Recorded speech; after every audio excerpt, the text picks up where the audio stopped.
स्वागत है आपके अपने चैनल राखे मौर्या बाई हिंदी पर। दोस्तों, आज हम बात करेंगे अलंकार के बारे में, अलंकार प्रश्नोत्तरी के बारे में। कुछ प्रश्न जो मैं लेकर आया हूँ, लगभग 40 से 42 क्वेश्चन हैं, जो आपकी आगामी परीक्षा, चाहे यूपी बोर्ड हो या जीआईसी का हो या कुछ कोई भी परीक्षा हो जिसमें हिंदी विषय है, उसमें आपको अलंकार से प्रश्न जरूर मिलते हैं। तो देर न करते हुए शुरू करते हैं आज का क्लास। पहला क्वेश्चन क्या कहता है? तरनि तनुजा तर तमाल तरवर बहुछाए में कौन सा अलंकार है? दोस्तों, आपको बताना चाहेंगे, हमारी वीडियो जिसमें मैंने पहले ही अलंकार के बारे में सटीक जानकारी दे दी है, आप उस वीडियो को देखकर इस प्रश्नोत्तरी को लगा सकते हैं। तो पहला प्रश्न क्या कह रहा है? तरनि तनुजा तर तमाल तरवर बहुछाए में कौन सा अलंकार है? तो आप देख रहे हैं यहाँ पे तो यानी त की आवृत्ति बार बार हुई है, तो कौन सा अलंकार हो जाएगा? अनुप्रास अलंकार। सभी जानते हैं कि जहाँ पर वर्णों की आवृत्ति बार बार हो वहाँ पे अनुप्रास अलंकार होता है। तो पहले का आंसर अनुप्रास अलंकार हो जाएगा। दूसरा, चरर मरर खुल गए अरर र स्फुटों में कौन सा अलंकार है? तो यहाँ भी देखिए, जो र, ठीक है, इसकी आवृत्ति बार बार हो रही है, इसलिए यहाँ पर भी अनुप्रास अलंकार हो जाएगा। प्रश्न नंबर 3 क्या कहता है कि बड़े न जय गुणन बिनु बिरद बड़ाई पाए कहत धतुरे तो सो कनक गहनो गढ़ो न जाए। देखिए, आप सोच के बताइए कि इसमें कौन सा अलंकार हो सकता है।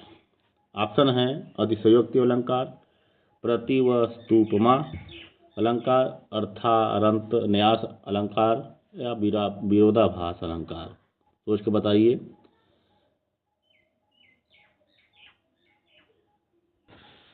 दोस्तों, इसमें होगा अलंकार अर्थांतर न्यास अलंकार। ठीक है, अर्थांतर न्यास अलंकार। इसका मतलब ये होता है कि सामान्य का विशेष से या विशेष का सामान्य से समर्थन करना। ठीक है, जैसे होता है कभी कभार कि जय रहीम उत्तम प्रकृति का करी करत सकत कुसंग चंदन विष व्यापत नहीं लिपटे रहत भुजंग।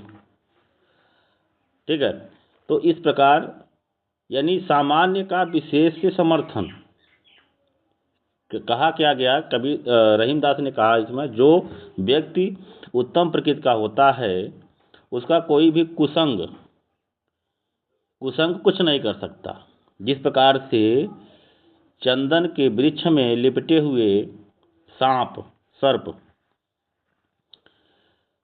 वो अपना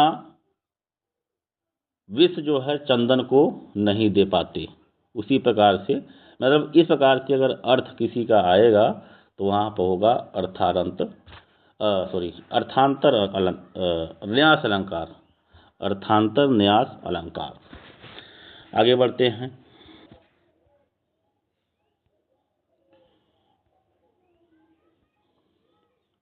अगला प्रश्न है चौथा, चरण कमल बंदो हरिराई, इसमें कौन सा अलंकार हो? चरण के समान कमल के समान चरण, कोई बताए? ऑप्शन है श्लेष अलंकार, उपमा अलंकार, रूपक अलंकार या अतिशयोक्ति अलंकार। देखिए, कई परीक्षाओं में पूछा गया है, रेलवे में, पीजीटी में, टीजीटी में, यूपी कनिष्ठ सहायक जो होते हैं आरओ, उसमें भी पूछा गया है। तो चरण कमल बंदो हरिराई में कौन सा अलंकार होगा? आई होप कि आप लोग पता लगा लिए होंगे। तो इसमें रूपक अलंकार होगा। ठीक है, इसका पहचान यही है कि यहाँ पे क्या योजक चिन्ह लगा रहता है। ठीक है, आगे बढ़ते हैं। पांचवा काफ़ी फेमस, कनक कनकते सौगुनी मादकता अधिकाय, वा खाए बौराए नर या पाए बौराए। इसमें कौन सा अलंकार है? सभी जानते हैं और काफ़ी फेमस है, बहुत आता है, तो इसका हो जाएगा आंसर यमक अलंकार। यानी कनक कनक कनकते सौगुनी, यानी एक कनक का अर्थ है धतूरा, एक कनक का अर्थ है क्या है? सोना। ठीक है। अगला प्रश्न है प्रश्न नंबर 6। प्रश्न नंबर 6 क्या कहता है?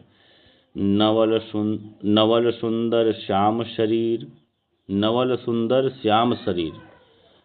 थोड़ा सा दे दिया है, इसमें पूछ रहा है इसमें कौन सा अलंकार है। ऐसे ही आता है परीक्षाओं में। तो उल्लेख अलंकार, उपमा अलंकार, रूपक या अतिशयोक्ति अलंकार, बताने का प्रयास करिए।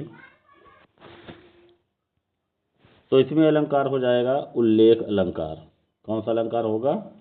उल्लेख अलंकार। उल्लेख अलंकार, क्योंकि इसमें क्या कहा है? नवल सुंदर श्याम शरीर। उल्लेख अलंकार होता क्या है? ध्यान दीजिएगा। विषय भेद में से एक वस्तु का अनेक प्रकार से वर्णन। ठीक है।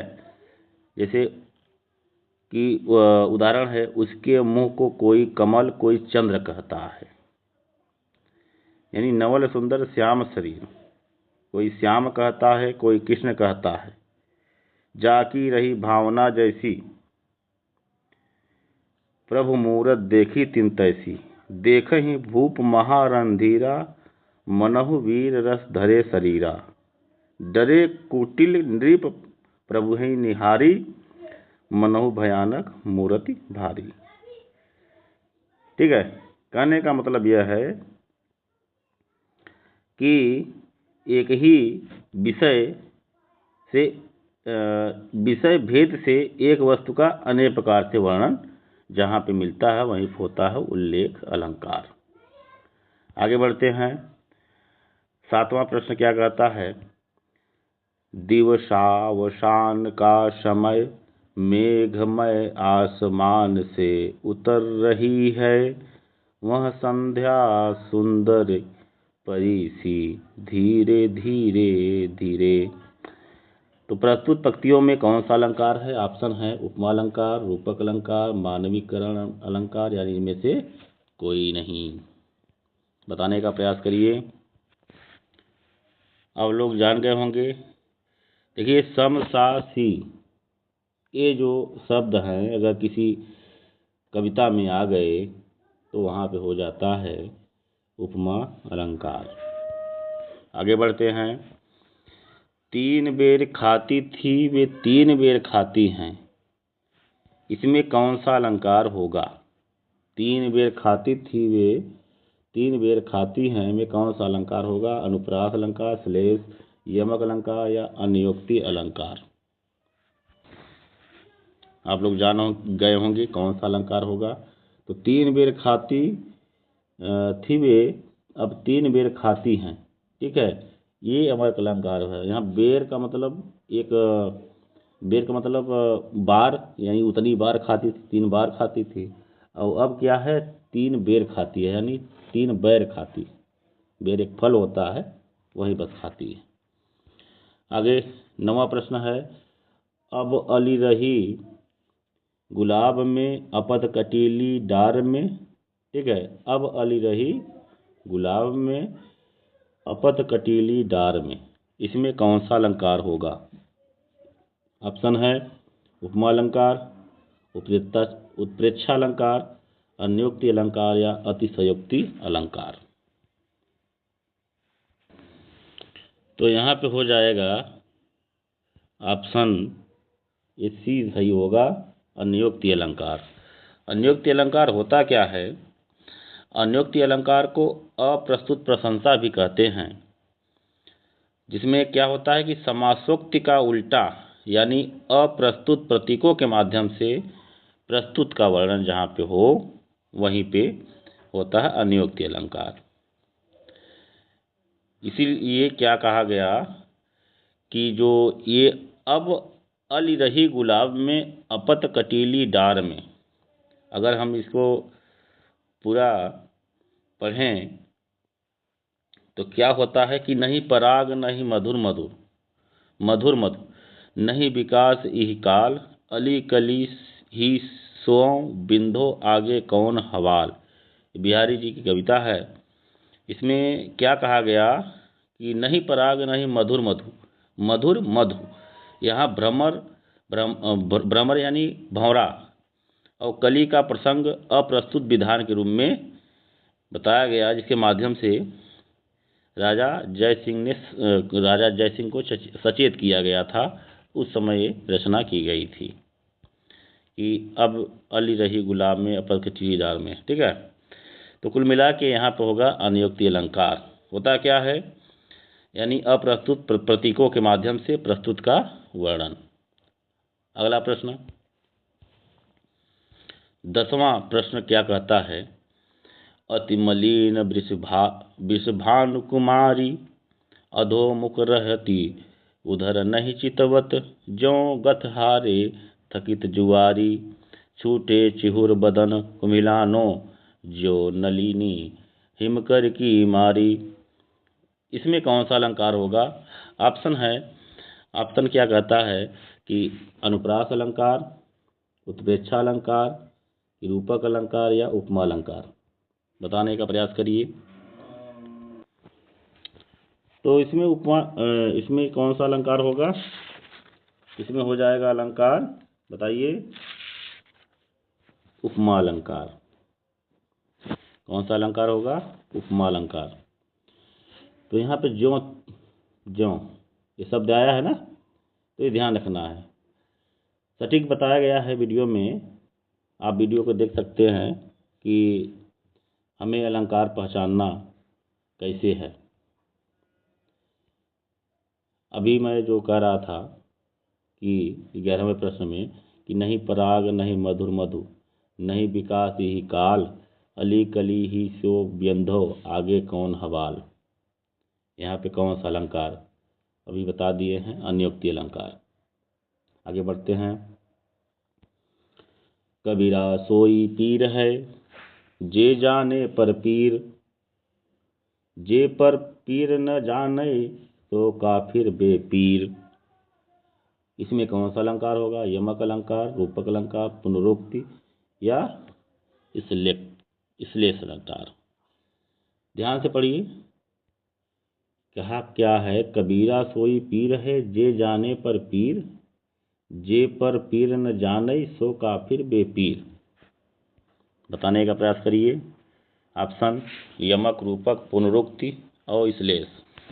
तो यहाँ पे हो जाएगा पीर। पीर जब शब्द आया है 2 बार आया है, और पीर कई बार आया है, ठीक है। तो यहाँ पे एक पीर का मतलब है पीड़ा, और एक पीर का मतलब होता है आध्यात्मिक गुरु, ठीक है। तो यहाँ पे हो जाएगा यमक अलंकार, क्योंकि मुसलमानों में जो गुरु हुआ करते थे उनको पीर कहा गया। हाँ, आगे बढ़ते हैं। 13 संदेशनि मधुवन कूप भरे। इसमें कौन सा अलंकार होगा? संदेशनि मधुवन कूप भरे में कौन सा अलंकार है? ऑप्शन है रूपक, वक्रोक्ति, अनियोक्ति या अतिशयोक्ति अलंकार। तो यहाँ पे आंसर हो जाएगा 13 का डी, संदेशन मधुवन कूप भरे में कौन सा है? यहाँ अतिशयोक्ति अलंकार है, क्योंकि मधुवन कूप कैसे भर सकता है भाई? कूप तो ऑलरेडी भरा रहता है, कूप को भरा नहीं जाता। कूप यानी कुआं।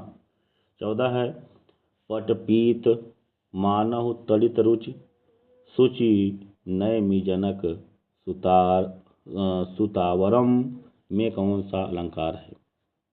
पटपीत मानहु तड़ित रुचि, सुचि नयमि जनक सुतारवम। कौन सा अलंकार होगा? उपमा अलंकार, रूपक अलंकार, उत्प्रेक्षा या उदाहरण अलंकार। बताइए। तो यहाँ पे हो जाएगा आपका कौन सा? रूपक अलंकार। ठीक है। मानहु, मानहु रुचि सूचि नयमि जनक सुतारम। ठीक है। अगला प्रश्न है, रहीमन जो गति दीप की, कूल कपूत गति सोए, बारे उजियारे लगे, बढ़े अंधेरो होए। इसमें कौन सा अलंकार है? ऑप्शन है उपमा, रूपक, यमक या श्लेष। तो यहाँ 15 का हो जाएगा डी, श्लेष अलंकार। आगे बढ़ते हैं। ध्वनिमयी करके गिरि कंदरा,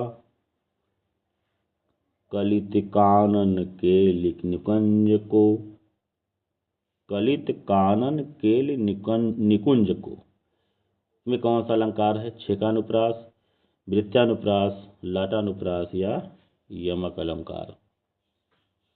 ये छेका, लाटानुप्रास और ये वृत्यानुप्रास, ये सभी जो है अनुप्रास अलंकार के भेद हैं। बताने का प्रयास करिए। आपको यहाँ लग रहा होगा, क्या लग रहा होगा? ध्वनिमय करके गिरि कंदरा। ठीक है, यहाँ तो ठीक है। यहाँ पे क्या दिया है? कलित कानन केली, ठीक है, निकुंज को, यानी क कई बार आया, इसलिए आप हो जाएगा वृत्यानुप्रास अलंकार। ठीक है, आगे बढ़ते हैं। 16 हो गया, 16, 15 हुआ है, 16, हाँ नहीं हो गया। अब ये आपका है 17। 17 में क्या बताया गया है? क्या प्रश्न पूछा है? कुंद इंदु सन देह, उमा रमन वरुण अमन। कुंद इंदु सन देह, उमा रमन वरुण अमन में कौन सा अलंकार है? ऐसी परीक्षाओं में देता है। वीडियो पसंद आ रही हो जरूर लाइक करें और चैनल को सब्सक्राइब करें। तो 17 का हो जाएगा आपका, 17 का बी, उपमा अलंकार। ठीक है, कुंद इंदु सन देह, उमा रमन वरुण अमन में कौन सा अलंकार है? उपमा अलंकार। अगला प्रश्न है, जहां बिना कारण के कार्य का होना पाया जाए, बिना कारण के ही कार्य का होना पाया जाए, वहां कौन सा अलंकार होगा? ऐसे भी प्रश्न पूछता है। तो इसके जो ऑप्शन है, विरोधाभास, विशेषोक्ति, विभावना और भ्रांतिमान। तो इसका आंसर हो जाएगा विभावना अलंकार। ठीक है, बिना कारण के कार्य का होना पाया जाए। ठीक है। जहां उपमेय में अनेक उपमानों की शंका होती है, ध्यान देना है, जहां उपमेय में अनेक उपमानों की शंका होती है, वहां कौन सा अलंकार होता है? ऑप्शन है यमक, श्लेष, भ्रांतिमान या संदेह। भाई शंका होती है, शंका होती है तो संदेह अलंकार। ठीक, ऐसे भी आप लगा सकते हो। प्रश्न नंबर 20 है कि भारत के सम भारत हैं में कौन सा अलंकार? भारत के सम भारत, सम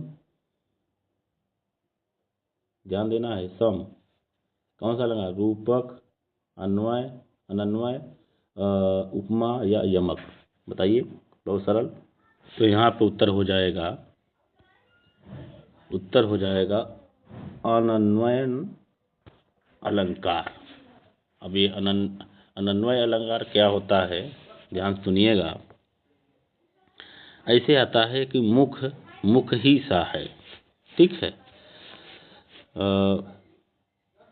या कह दिया जाए राम से राम, सिया सी सिया।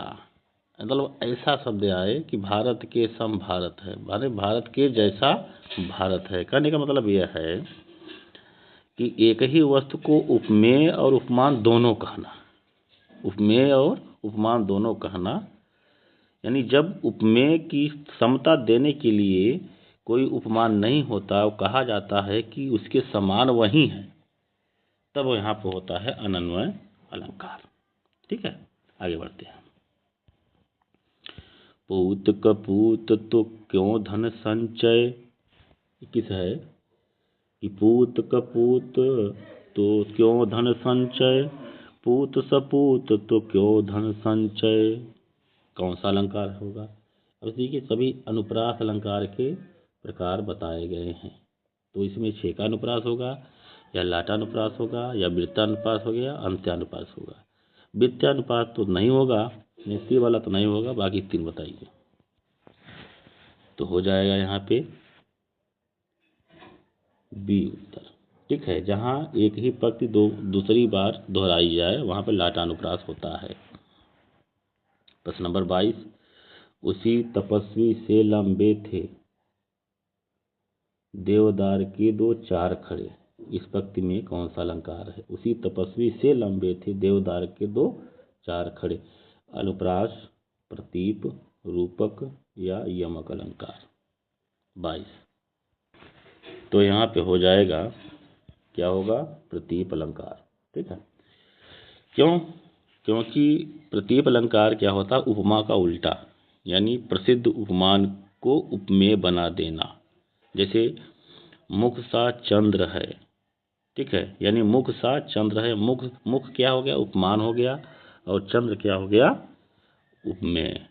ठीक, यानी उपमा, उपमा का उल्टा, ये ध्यान रखना है। आगे है, बिनु पद चले सुनय बिनु काना, कर बिनु कर्म करे विधि नाना, कौन सा अलंकार होगा। विषम अलंकार, विभावना, असंगत या तदगुण अलंकार, बताइए, सरल है। तो हो जाएगा उत्तर, इसमें कौन सा उत्तर होगा, विभावना अलंकार। ठीक है, इस चौपाई में कौन सा अलंकार है, विभावना अलंकार। विभावना अलंकार होता क्या है, कारण के अभाव में कार्य की उत्पत्ति का वर्णन। ठीक है, कारण के अभाव में, कारण नहीं है फिर भी कार्य हो रहा है। ठीक है, ये ध्यान रखना है। प्रश्न नंबर 24 क्या कहता है, जहाँ उपमेय का निषेध करके उपमान का आरोप किया जाता है वहाँ होता है, क्या होता है, रूप अलंकार होता है, उत्प्रेक्षा अलंकार, अपनहुति अलंकार या उपमा अलंकार। जहाँ उपमेय का निषेध करके उपमान का आरोप किया जाता है, तो इसका उत्तर होगा अपनहुति अलंकार। ठीक है, आगे बढ़ते हैं। किस पंक्ति में अपनहुति अलंकार है, किस पंक्ति में अपनहुति अलंकार है, बताने के प्रयास करिए। ऑप्शन है, इसका मुख चंद्र के समान है, चंद्र इसके मुख के समान है, या इसका मुख ही चंद्र है, या यह चंद्र नहीं मुख है।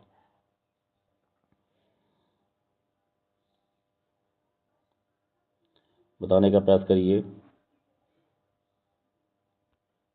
तो हो जाएगा, यह चंद्र नहीं मुख है। उत्तर क्या हो जाएगा, चौथा डी, यह चंद्र नहीं मुख है। 26, निम्नलिखित में कौन सा शब्दालंकार नहीं है।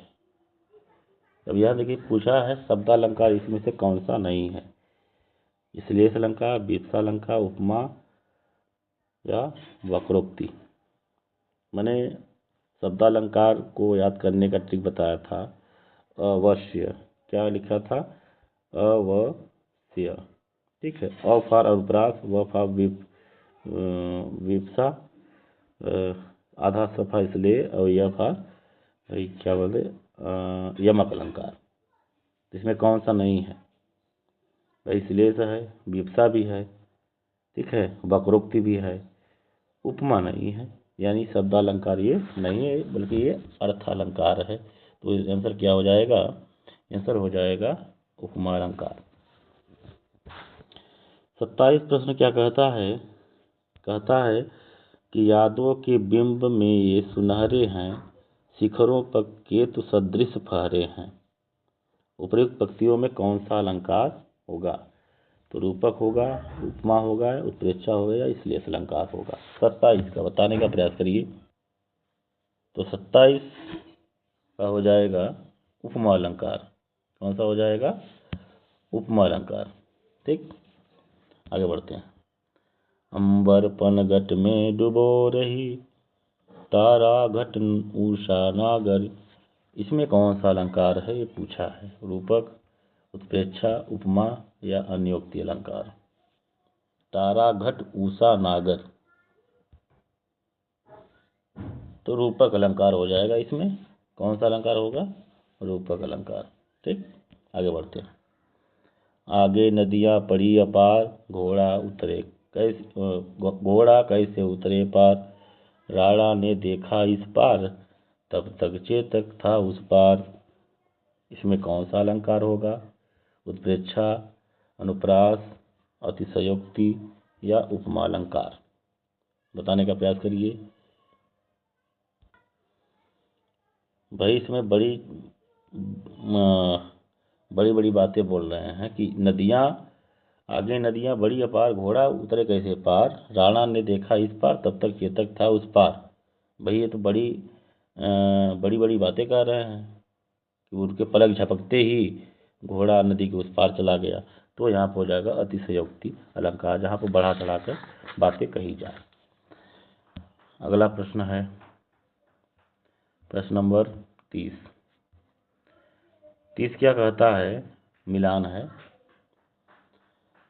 कि निम्नलिखित उदाहरणों में से उनके अलंकारों के साथ सम्मिलित करिए। दृग अरूझत, टूटत कुटुम, जुरत चतुर, चित प्रीत परत, गांठ दुर्जन हिये, दई नई यह रीति, चंचल अंचल सा नीलांबर। ठीक है, खिला हो ज्यों फूल का मेघ वन, बीच गुलाबी रंग, अंबर पनघट में डुबो रही, तारा घट उषा नागर। देखिए इसमें आपको कुछ मिल भी रहे होंगे। ठीक है, प्रीवियस जो अभी हमने चर्चा की, बताने का प्रयास करिए। इसमें ऑप्शन है जो है सूची 2 से मिलान करना है। रूपक, उत्प्रेक्षा, असंगत, विरोधाभास, उपमा अलंकार। तो यहाँ पे हम ये मिलान करेंगे तो आ जाएगा जो ए है उसका हो जाएगा तीसरा। ठीक है, उसका हो जाएगा तीसरा, असंगत अलंकार हो जाएगा। और जो ये है चंचल अंचल सा, ठीक है, ये हो जाएगा उपमा अलंकार। ठीक है, सी का दूसरा हो जाएगा ज्यों। जो वर्ड है उत्प्रेक्षा अलंकार को दर्शाता है। फिर इसके बाद सी का हो गया और डी का बचा है रूपक अलंकार। ये हो जाएगा आपका रूपक अलंकार। तो ऐसे मिलान करेंगे तो आपका ये कौन सा सही हो जाएगा? ये हो जाएगा सही बी वाला। ठीक है, पहला का तीसरा, दूसरा का पांचवा, सी का दूसरा और डी का पहला। आज के लिए बस इतना ही करते हैं क्योंकि ज़्यादा समय हो जाएगा। चलिए मिलते हैं किसी और वीडियो में किसी और टॉपिक पर। वीडियो पसंद आए तो ज़रूर लाइक और सब्सक्राइब जरूर कर देंगे। आपका लाइक और सब्सक्राइब हमें मोटिवेट करता है। मिलते हैं किसी और वीडियो में, तब तक के लिए नमस्कार। जय हिंद, जय हिंदी।